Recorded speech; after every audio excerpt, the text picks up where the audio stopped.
Psalm 133, a Song of Ascent of David. Behold, how good and pleasant it is when brothers dwell in unity. It is like the precious oil on the head, running down on the beard of Aaron, running down on the collar of his robes. It is like the dew of Hermon, which falls in the mountains of Zion. For there the Lord has commanded the blessing, life forevermore. Commentary for Psalm 133. Psalm 133 celebrates the beauty and blessing of unity among God's people, comparing it to precious anointing oil flowing down Aaron's beard and the refreshing dew of Mount Hermon on Zion, symbolizing abundant divine blessing, harmony, and shared joy in worship and community, making life delightful and reflecting God's own nature. It's a song of ascent, sung by pilgrims going to Jerusalem, highlighting the joy of fellowship in God's presence. Key themes and imagery: how good and pleasant.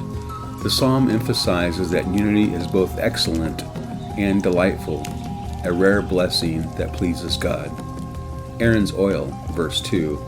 This represents the holy, fragrant oil used to consecrate the high priest, symbolizing an abundant, overflowing blessing from God that spreads from the head, Aaron, to the entire community, beard and garments. Hermon's dew, verse 3. The dew from the high mountain of Hermon, nourishing the lower mountains of Zion, signifies refreshment, life-giving abundance, and a blessing that flows down to the people, making the land flourish. Communal blessing.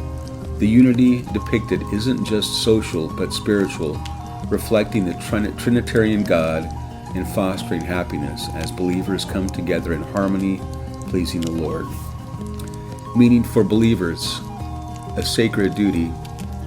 Unity among believers is a core aspect of Christian life, reflecting God's desire for His people to be one, as Jesus prayed. A source of joy. It brings deep fulfillment and makes the communal experience of faith joyful rather than conflict-ridden. A reflection of God. Like the oil and dew, unity is a powerful symbol of God's presence and blessing, transforming the community. Some thoughts on Psalm 133 by Dane Ortland. Few human joys run deeper than real unity. To know and to be known by others, to enjoy a shared heart in some endeavor, to sense the deep resonance of oneness that comes from loving and being loved. This is a foretaste of the new heavens and the new earth, when all divisiveness, strife, and harsh disagreements will melt away. To be in meaningful unity with others is in fact a reflection of the triune God Himself, who has dwelled eternally in perfect unity, Father, Son, and Spirit. Truly, how good and pleasant is it when brothers dwell in unity. How do we find such unity? The whole Bible gives us the answer, hinted at in this psalm. Unity comes where the Lord has commanded the blessing. Verse 3. Unity comes from the Lord. That is, not from pursuing unity itself, but from pursuing God. In his book, The Pursuit of God, A.W. Tozer explains, has it ever occurred to you that 100 pianos all tuned to the same fork are automatically tuned to each other? They are of one accord by being tuned, not to each other, but to another standard to which each one must individually bow.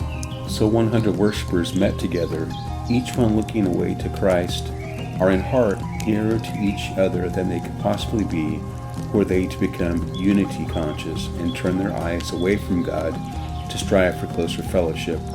Walk with God. Seek Him. As you do, you will find relational avenues opening up that will take you into a fellowship deeper than what could otherwise be possible.